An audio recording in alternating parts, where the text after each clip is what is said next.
পড়াশুনো করতে ভালো লাগে না, কারোরই ভালো লাগে না। আজকের এই ভিডিওটা 5টা মিনিট আমাকে দাও, আমি তোমাকে কিছু বলতে চাই। জাস্ট 5 মিনিট দাও, তারপরে তোমার যা ইচ্ছা, গেম খেলতে ইচ্ছা করে, অন্য এন্টারটেনমেন্ট ভিডিও দেখতে ইচ্ছা করে, যা ইচ্ছা তাই করো। শুধু 5টা মিনিট আমাকে সময় দাও। দুটো কথা তোমাকে বোঝাতে চাই, বলতে চাই, এতটুকু আমাকে বলতে দাও, তারপরে যা ইচ্ছা করো। পড়াশোনা করতে ভালো লাগে না, কারোরই ভালো লাগে না। কেন ভালো লাগে না?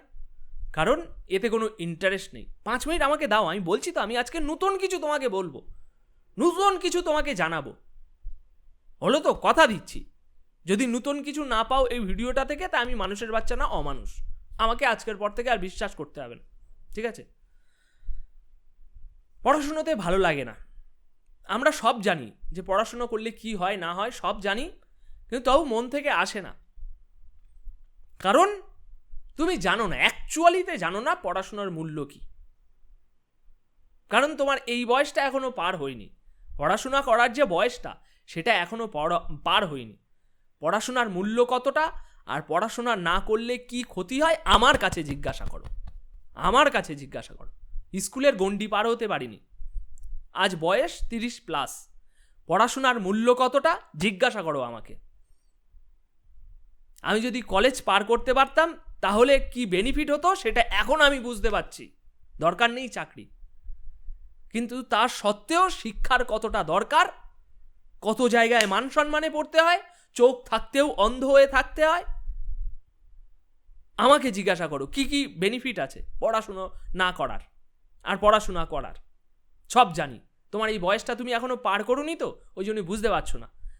দাঁত থাকতে দাঁতের মর্ম বোঝা যায়, সেই কথাই বলে না, তো সেইটাই। তোমার হাতে এখনো পড়াশোনার লাইফটা আছে। তুমি শুধু ভাবছো কবে আমি এটা থেকে মুক্তি পাবো, একটু কাজকর্ম করে পয়সা আয় করবো, রিল্যাক্সে নিজের জীবন কাটাবো, নিজের স্বাধীনতা থাকবো। সেই দিনটা যখন আসবে না, তখন এই দিনটার কথা আফসোস করবা। কোনো চাপ ছিল না, কোনো দায়িত্ব ছিল না। এটা লাগবে, বাপকে বললাম, মাকে বললাম, দিতে পারলেও খুব ভালো, না দিতে পারলেও কোনো চাপ নেই, নিজের মাথায় কোনো হেডেক নেই, দায়িত্ব নেই, আরামসে কেটে যাচ্ছে। কোনো কিছু অসুবিধা হচ্ছে, বাবাকে বলে দিচ্ছি, ওরা সামলাবে। আমাকে শুধু একটাই জিনিস নিতে হচ্ছে, পড়াশোনা করা। কিন্তু সেই দিনটাই যখন তুমি প্রবেশ করবে, তখন বুঝতে পারবে এই কথাগুলোর মূল্য কি। আচ্ছা, এত কিছু তোমাদেরকে বোঝাও না, এগুলো সেই সেই সেই সেই একঘেয়ে হয়ে যাচ্ছে, তাই না? আমি তোমার কথা মেনে নিচ্ছি, তোমার পড়াশোনা করতে ভালো লাগে না, ঠিক আছে। অনেকের মুখে এই ডায়লগটাও শুনেছো যে পড়াশোনা না করেও জীবনে বড় হওয়া যায়। অনেকে এরকম বড় হয়েছে যারা school drop out, college drop out, কিন্তু কোটিপতি হয়েছে, বিলিনিয়ার হয়েছে, অনেক নাম কামিয়েছে। হ্যাঁ ঠিক, আমি মেনে নিচ্ছি যে পড়াশোনার বাদেও হয়, আমি মেনে নিলাম। কিন্তু এবার আমি তোমাকে একটা প্রশ্ন করব। তুমি যাদেরকে উদাহরণ দিচ্ছ, এরকম পৃথিবীতে প্রচুর মানুষ আছে, তারা কিন্তু পড়াশোনা বাদে, পড়াশোনাতে তাদের মন ছিল না, কিন্তু তাদের মন ছিল একটা কাজে। তারা এমন একটা কাজ বেছে নিয়েছিল যেখানে তাদের 100% ফোকাস ছিল। তারা পড়াশোনাতে ভালো ছিল না, পড়াশোনা ছেড়ে দিয়েছে। সন্দীপ মাহেশ্বরী তোমাদের সবার আইডিয়াল, কলেজ ড্রপ আউট, পড়াশোনাতে বিশাল কিছু করেনি। পড়াশুনো নিয়ে সন্দীপ মাহেশ্বরীর বিশাল কোনো নাম নেই, কিন্তু সন্দীপ মাহেশ্বরী একটা এন্টারপ্রেনিউর হতে চেয়েছিল, ব্যবসা জগতে নিজের একটা নাম বানাতে চেয়েছিল, ভীষণ বড় একটা ব্যবসা করতে চেয়েছিল, কিছু না কিছু আলাদা করতে চেয়েছিল, সমাজকে কিছু বেটার দেওয়ার চেষ্টা করেছিল, সবার থেকে হাটকে কিছু করার চেষ্টা করেছিল। এই জায়গাতেই তার ফোকাস ছিল। পড়াশোনাতে ফোকাস না করে, পড়াশোনাতে অনেক দূর না এগিয়ে, পার্টিকুলার একটা জায়গায় তার ফোকাস ছিল। এরকমই পৃথিবীতে যারা পড়াশোনাতে অনেক কিছু করিনি কিন্তু জীবনে অনেক বড় কিছু করেছে, তাদের ফোকাস যে কোনো একটা কাজে ছিল, কিন্তু 24 ঘন্টা তারা কিন্তু ওই কাজটার পিছনে পড়ে থাকতো।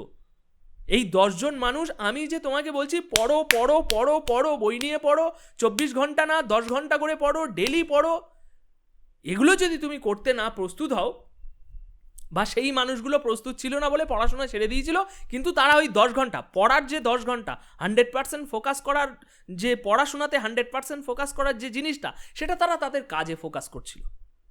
একদম ঠিক। এবার তোমার কাছে আমার প্রশ্ন, তোমার কাছে কি এমন কোনো কাজ আছে, বা তুমি কি এরকম কোনো কিছু করছো তোমার লাইফে? যে কোনো একটা কাজের এক্সাম্পল নিলাম, কোনো একটা ব্যবসা বা ডিজিটাল ওয়ার্ল্ডের কোনো একটা কাজ, ভীষণ মেতে গিয়েছো তুমি, তুমি তোমার জীবনের লক্ষ্য বানিয়ে নিয়েছো ওই কাজটা, যে আমি এই বিজনেসটা করব জীবনে, বা এই কাজটা করব, বা এই ট্যালেন্টটা আমার মধ্যে আছে, ক্রিকেট, ফুটবল, যে কোনো কিছু, যে কোনো ট্যালেন্ট, যে কোনো কাজ, যে কোনো পার্টিকুলার একটা জিনিস কি তুমি বেছে বের করেছো যে এই জিনিসটা আমার জীবন, এই জিনিসটা নিয়েই আমি আগে এগাবো, এবং এখন তোমার বর্তমানে বেশিরভাগ সময় সেই জিনিসটার পিছনে তুমি ছুটছো, সেই কাজটা করছো, যাতে তুমি পড়াশোনাতে সময় দিতে পারছো না বা পড়াশোনাতে তোমার ফোকাসই নেই। এরকম কিছু কি তোমার লাইফে আছে এখন? আছে কি? উত্তর দাও। যদি থাকে তাহলে ঠিক আছে, তোমাকে আমি বাদ দিলাম। ঠিক আছে ভাই, তোমার পড়াশোনা করতে ভালো লাগছে না, তুমি যতটুকু করেছো শুধুমাত্র ওই নাম লেখা আর কি লেখা আছে দেয়ালে বা কোথাও কি লেখা আছে সেটুকু পড়তে পারলেই হলো। তোমার যদি 100% ফোকাস থাকে, জীবনের লক্ষ্য হয়ে থাকে, জীবনে বাঁচার লক্ষ্য হয়ে থাকে যদি ওই পার্টিকুলার কাজটা, তাহলে পড়াশোনা বাদেও শুধু ন্যূনতম পড়াশোনা হলেই হলো। তোমার শুধু ট্যালেন্ট আর ওই যোগ্যতার বিনিময়ে তুমি জীবনে অনেক আগে বড় কিছু করতে পারবে, এটা গ্যারেন্টি। তুমি এগিয়ে যাও ভাই, তোমাকে আমি এই পথ থেকে বাদ দিয়ে দিলাম, তুমি এগিয়ে যাও। এইবার এই ভিডিওটা এখান থেকে শুরু হচ্ছে যাদের কাছে এরকম কোনো কিছু নেই। না দাদা, এরকম তো কোনো কিছু নেই, আমি তো এখনও এরকম কোনো কিছু ডিসাইড করিনি, বা এরকম কোনো পাগলামি কোনো কাজকে নিয়ে আমার ভিতরে আসেনি, না এগুলো কোনো কিছু হয়নি, কিন্তু পড়াশোনা করতে কিন্তু ভালো লাগে না, তাহলে বলবো ভাই, তুই হচ্ছিস তোর বাবার সব থেকে কুলাঙ্গার সন্তান, যে বাবার পয়সা ধ্বংস করছে, পড়াশোনা করতে ভালো লাগে না, অথচ হোয়াটসঅ্যাপে ফেসবুকে মেয়েদের সাথে গুজু করতে ভালো লাগে। তোমার বাবার পয়সা ধ্বংস করছো না তা কি করছো? তাদেরকে ধোকা দিচ্ছ না তো আর কি করছো? বাপের রক্ত জল করা পয়সা শালা নুন খানায় ফেলছো, ড্রেনে ফেলছো, এর থেকে খারাপ কাজ আর তুমি কি করছো? পড়াশোনা করতে ভালো লাগছে না তা কি করতে ভালো লাগছে?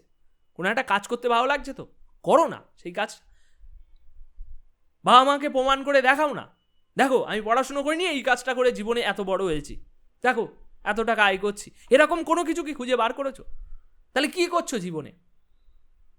বিরাট কোহলি, বিরাট পড়াশোনা করিনি পড়াশোনা, কিন্তু বিরাট কোহলির নাম সারা ভারতবর্ষ না সারা দুনিয়ার লোক জানে তো। তো বিরাট কোহলির মতো তোমার মধ্যে কি কোনো প্যাশান তো আছে, তুমি কি খুঁজে বার করেছো এরকম কোনো প্যাশান তোমার মধ্যে থেকে? আর সেই প্যাশানটার পিছনে কি তুমি ছুটছো? না, তুমি ছুটছো না। তুমি কি ছুটছো? বন্ধুদের সাথে আড্ডা দিতে, মজ মস্তি করতে, ইন্টারনেটে ঘন্টার পর ঘন্টা সময়, এইগুলো যদি করে থাকো তাহলে ভাই তুমি খুব বড় ভুল করছো, বহুত বড় ভুল করছো। তোমার ভিতরে যদি তোমার কোনো কাজ নিয়ে প্যাশান না থাকে, কোনো কাজের প্রতি পাগলামি না থাকে, কোনো সিরিয়াসনেস না থাকে কোনো কাজের প্রতি, তাহলে তোমাকে এখন পড়াশোনাতে মন দিতেই হবে। আচ্ছা, আর বেশি তোমাদেরকে বকবো না, নিজেরই খারাপ লাগছে যে আমি কি বলছি, তো এতটুকু অধিকার তোমরা আমাকে দাওনি যে এরকমভাবে বকি। নিজের ভাই হলে মারতাম, বকতাম, ভাই পড়াশোনা শিখিনি, জানি পড়াশোনার মূল্য কি, বোঝানোর চেষ্টা করছি। এই ভিউজটা কোনো ম্যাটার না, 2-5 হাজার ভিউজ আসে, মন থেকে কথা বলছি, মন থেকে, ঠিক আছে, মন থেকে বলছি, বোঝার চেষ্টা করো। আর বেশি এই জিনিস নিয়ে বকবো না, আশা করি যতটুকু বোঝানোর, যেটা বোঝাতে চেয়েছিলাম সেটা আশা করি বুঝে গিয়েছো। এবার একটা সলিউশন তোমাকে দেই যে কিভাবে পড়াশোনার প্রতি তোমার ফোকাস বাড়াতে পারো, একটা সলিউশন দেব। দেখো, সিম্পল একটা জিনিস, তোমরাও জানো যে কোন কাজগুলো করতে আমাদের বেশি ভালো লাগে, যে কাজগুলোর প্রতি আমাদের ইন্টারেস্ট থাকে, আর কোন কাজগুলো করতে আমাদের ভালো লাগে না, যে কাজগুলো করার প্রতি একদম ইন্টারেস্ট থাকে না, ঠিক? এবার তাহলে এখান থেকে এই জিনিসটা বোঝা গেল যে যে কাজের উপরে আমার ইন্টারেস্ট থাকবে সেই কাজটা করতে আমার ভালো লাগবে, ইন্টারেস্ট না থাকলে সেই কাজটা করতে ভালো লাগবে না। এইবার এই ইন্টারেস্ট অটোমেটিকও আসতে পারে বা ইন্টারেস্ট তৈরি করাও যেতে পারে, ঠিক আছে? কিভাবে বলছি, এখন পড়াশোনার প্রতি তোমার কোনো করতেই ভালো লাগে না, সুতরাং তোমাকে কি করতে হবে, পড়াশোনা করার প্রতি কোনো একটা ইন্টারেস্ট জাগাতে হবে। পড়াশোনা তুমি কেন করবে, এর পিছনে এমন কোনো কিছু একটা নিয়ে আসতে হবে, এর সাথে এমন কিছু একটা জুড়তে হবে যাতে ইন্টারেস্ট অটোমেটিক এসে যায়। এখন আমি যদি লাখপতি হতাম, আমার বাবা যদি কোটিপতি হতো, তাহলে আজকে এই চেয়ারে বসে এই ঘন্টার পর ঘন্টা কি আমি বকবক করতাম ক্যামেরার সামনে? আমি কি ভিডিও ক্রিয়েটার হতাম? নাই হতে পারতাম, কারণ আমার বাবার কোটি টাকা রয়েছে। এসব ভিডিওর সামনে বকবক বকবক করে কি পাবো আমি? টাকা পাবো আর কত দূর কেরিয়ার দাঁড়াতে পারবো? আমার বাবার অলরেডি কোটি টাকা রয়েছে, আমি তুড়ি মারলেই কোটি টাকার বিজনেস দাঁড়িয়ে যাবে, তাই না? তো তখন কিন্তু আমার ভিডিও বানাতে ভালো লাগতো না। কিন্তু আজকে আমি যে পজিশানে রয়েছি, এই পজিশান থেকে আমাকে এগাতে হলে এই ক্যারিয়ারটা খুব ভালো ক্যারিয়ার, আমি অনেক আগে এগাতে পারবো, সেই জন্য ভিডিও বানাচ্ছি। সেই জন্য ভিডিও বানানোর প্রতি আমার এত ইন্টারেস্ট আছে। আর ইন্টারেস্ট আছে মানে আমি বকবক করতে পারছি, কথা বলতে পারছি, প্রতিদিন ভিডিও আপলোড করতে পারছি, প্রতিদিন ভাবতে পারছি, ভাবতে ভালো লাগছে আমার যে কালকে কি ভিডিও বানাবো। ঠিক তেমনই তোমার সিচুয়েশান, তোমার পরিস্থিতি হিসাবে ক্যালকুলেশন করে এতটুকু মাথা লাগাতে হবে, এমন জেনে শুনে এমন কিছু ক্রিয়েট করতে হবে, এমন সেটা অসুবিধাও হতে পারে, করা উচিত না, এরকম কিছু করতে হবে যাতে অটোমেটিক পড়াশোনার প্রতি তোমার ইন্টারেস্ট বাড়ে, বা পড়াশোনা করতেই হবে এরকম কিছু একটা পরিস্থিতি তৈরি করো, যে পরিস্থিতিটা তোমাকে বলবে যে হ্যাঁ তোকে করতেই হবে।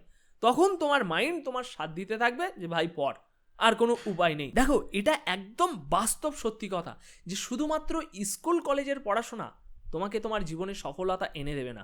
কোনো একটা কাজ, সেই কাজটাই তোমাকে তোমার জীবনে সফলতা এনে দেবে। কিন্তু তোমাকে এখন ভাবতে হবে, তুমি এমন কোনো কাজ এখনও খুঁজে বার করোনি, আলতু ফালতু বেকার কাজ ছাড়া। সিরিয়াসলি তুমি তোমার জীবনে এখনও কোনো কাজ খুঁজে বার করে নিয়ে আসোনি, তুমি বেকার সমস্ত কাজ করে টাইম পাস করছো। সুতরাং মূল্যবান এখন যে কাজটা আছে সেটা হচ্ছে পড়াশোনা। সুতরাং এই জায়গাটাতে সময় দাও, এই জায়গাটাতে নিজেকে বেটার করো। আজকে নিজেকে বেটার করা, নিজেকে নাম্বার 1 করার এই চাহিদাটা যদি তোমার মধ্যে থাকে, তাহলে যেদিন তুমি তোমার কাজটা খুঁজে পাবে বা কাজের ফিল্ডে যেদিন নামবে, সেদিন তোমার মধ্যে ওই নাম্বার 1 হওয়ার মাইন্ডসেটটা থাকবে, বা সেই ইন্টেনশন নিয়ে তুমি কাজ করবে। সুতরাং আজকে পড়াশোনাতে ফাঁকি দিও না, তুমি আগামী দিনে ফাঁকিতে পড়তে চলেছো এবং তোমার বাবা মাকে অপমানিত করতে চলেছো। ভিডিও শেষ করার আগে একদম সোজা এক লাইনে তোমাদেরকে বুঝিয়ে দিচ্ছি, সেটা হচ্ছে, দেখো, যদি তোমার কাছে কোনো অ্যাকচুয়াল সিরিয়াস তোমার লাইফ দাঁড় করাতে পারে এরকম কোনো কাজ যদি তোমার হাতে না থাকে, তাহলে পড়াশোনাকেই সর্বোচ্চ ধ্যান দাও, সর্বোচ্চ সময় দাও পড়াশোনাতে, যাতে এর বেনিফিট তুমি নিতে পারো।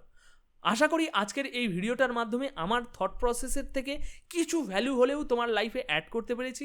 দেখা হবে আগামীকালকের আরও একটি ইন্টারেস্টিং ভিডিওতে। তত সময় সবাই সুস্থ থেকো, ভালো থেকো এবং নিজের সাকসেসফুল কেরিয়ারের জন্য এগিয়ে চলো। ধন্যবাদ।